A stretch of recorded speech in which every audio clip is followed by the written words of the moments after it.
निस्वार्थ काम करते रहे। महिला डॉक्टर और लॉयर की भी मैंने पढ़ाई की है। थोड़ा सा वो कहते हैं ना मुंह में कुत्ते की हड्डी वाला काम है वो। जी नमस्कार, मैं आपकी डॉक्टर दीप्ति भलारा, रोहतक विधानसभा से। रोहतक एक पावर हाउस है पूरे हरियाणा की सियासत का, लेकिन आज दुख की बात यह है कि रोहतक एक शेडो बन गया है। एक नाम के आगे वो शेडो बन गया है। शेडो बन गया क्योंकि नाम रोहतक से ऊपर हो गए। भूपेंद्र सिंह हुड्डा का नाम ऊपर हो गया है, मनीष गोयल का नाम ऊपर हो गया रोहतक से, इसलिए शेडो। ये बहुत दुख की बात है। रोहतक ने देश में प्रदेश में बहुत प्रतिभाएं दी है, और इसी दुख के कारण सबसे पहले तो ये है कि मैं यहाँ से इलेक्शन फाइट करूंगी। और दूसरी बात, 10 साल बत्रा जी रह गए, 10 साल मनीष जी रह गए, लेकिन आज भी समस्याएं वो ये रोड पे कहीं मैपिंग नहीं है, लाइट नहीं है। सबसे ज्यादा दुखी ये है खंबे हैं उस पे लाइट नहीं है। वो लाइट कंप्लेन करते हैं, आते हैं और फिर वो बल्ब फिर उतार ले जाते हैं। और रोडों की समस्या, पानी की समस्या, सीवरेज की समस्या, लोग इतने आहत हैं कि कई जगह तो ऐसे है कि कैंपर लेके पी रहे हैं, लगभग 1-1.5 साल से बीमार हैं, लाचार हैं। और स्पष्ट शब्दों में रोहतक बीमार है। बीमार है। यहाँ पे शैक्षणिक नगरी है, प्लेसमेंट अच्छी नहीं है, क्वालिटी ऑफ एजुकेशन नहीं है। जो युवा यूथ है वो ढंग से उनको प्लेसमेंट और अपॉर्चुनिटीज नहीं मिल रही है। खाने के लिए और पीने के लिए पानी की सुविधा ढंग से नहीं है। और दूसरा शिक्षा, फिर स्वास्थ्य है, फिर उसके बाद रोजगार, तीनों ही चीजें नहीं है। तो ये बीमारी है रोहतक। सरकार जी जी जी गढ़ माना जाता है जी जी। बावजूद भी आप कुमार बता रहे हो जब भी विपक्षी आरोप लगा रहा है कि हुड्डा साहब ने रोहतक के लिए काम जी जी। बात ये है कि आम जन को सिर्फ बहकाया जाता है। ये वीआईपी कैडर, ये एक फ्रेम है। उसमें क्या है कि ये लोगों को काम नहीं करेंगे, जो बेस पे नहीं जाएंगे, वो प्रॉपर ना काम करेंगे ना वो सुविधा देंगे। बस थोड़ा सा वो कहते हैं ना मुंह में कुत्ते की हड्डी वाला काम है वो करा, और उसके बाद जैसे चल रहे हैं कि भाई ये तो जनता है, इसको बहकाते रहो। बात ये है। और ये बीजेपी और कांग्रेस की मुआ कुश्ती है, वो उसको कर रहे हैं, वो उसको कर रहे हैं। लेकिन जो मेरा मानना है कि थर्ड अगर फ्रंट पावर ऑफ बैलेंस के लिए, मजबूत आवाज को बुलंद करने के लिए बहुत जरूरी है। तो उसके लिए है कि आपस में इनकी रुनूरा कुश्ती ना रहे, और जो आम जन की आवाज वो सरकार के कानों तक ऊपर पहुंचे। पार्टी तो बहुत, लेकिन आपने आम आदमी पार्टी को क्यों चुना? जी क्योंकि सबसे पहले तो आम आदमी, ये आम आदमी की पार्टी है। यहाँ पे ये चीजें नहीं है कि वीआईपी कैडर है। पार्टी केजरीवाल जी का बिल्कुल साफ स्पष्ट शब्दों में, जो कि दिल्ली और पंजाब में चीजें हैं भी और हम स्पष्ट रूप से देख रहे हैं, वो चाहते हैं कि आम आदमी की भागीदारी रहे। और यही चीज है कि इसमें आम आदमी की आवाज जो बुलंद वो कर रहे हैं, इसी से प्रभावित होकर मैंने ये पार्टी चूज की। आम आदमी पार्टी की सरकार बनती है जी वो कर लेती है जी, तो की जनता के लिए क्या नया करने वाले? जी एक तो सबसे पहले तो अपनी पार्टी का मैनिफेस्टो है शिक्षा, स्वास्थ्य, बिजली, रोजगार और महिलाओं के लिए 1000 रुपए जो उनकी महिला सम्मान राशि है, वो पार्टी का मैनिफेस्टो है। दूसरी बात, जो रोहतक में जो एक दुख है कि रोहतक में भय का माहौल है, कोई इतने बड़े बड़े नाम हो गए, उनके आगे आमजन बोल नहीं सकते। मेरी ये भागीदारी रहेगी कि मैं महिला डॉक्टर और लॉयर की भी मैंने पढ़ाई की है, एलीट क्लास है और एजुकेशन हब है, इन सबको कनेक्ट करके उनकी जो दिक्कतें हैं, जो उनकी रियल दिक्कतें हैं, उनकी आवाज बनके हम आगे लेके जाएंगे। आपको टिकट मिल जाती है जी जी, किस सीट को निकालने के लिए क्या किस प्रकार की योजना बनाए हुए?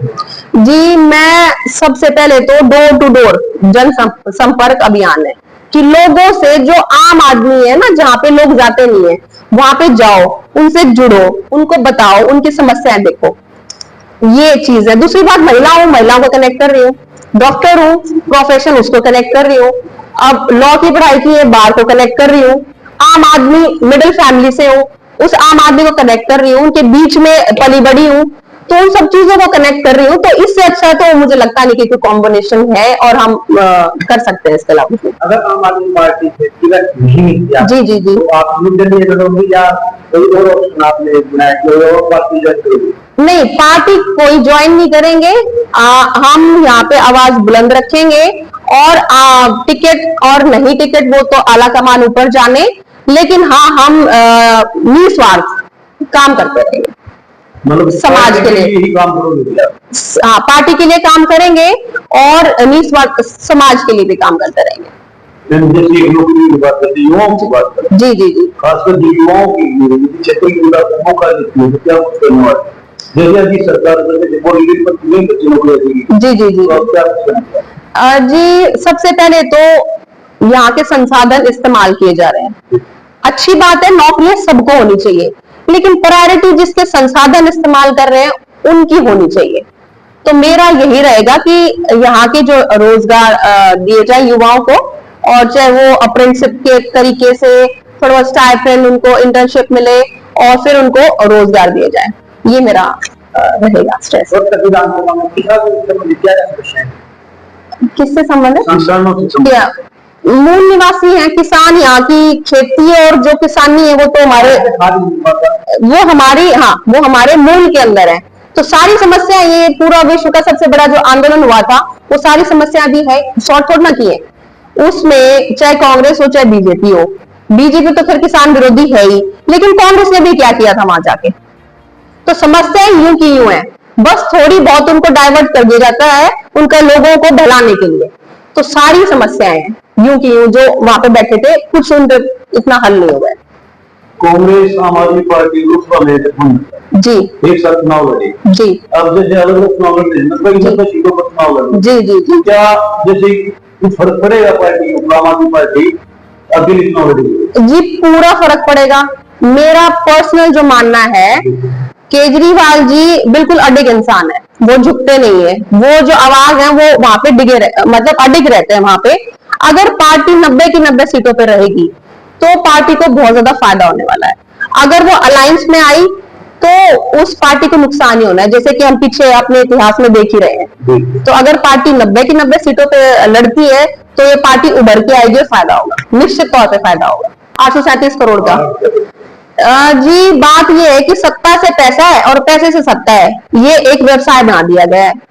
और जो काम किए गए हैं हुए हैं, पहले सवाल है कि वो पैसा आया कहां से, और हुए हैं तो ऑब्वियसली ईडी और उनके ऊपर तो प्रेशर बनाया जाएगा। और सोचने और समझने की बात यह है कि इतने प्रेशर पे क्या हुड्डा साहब हरियाणा की जनता के लिए न्याय कर पाएंगे या हरियाणा की राजनीति के कमलनाथ हो जाएंगे?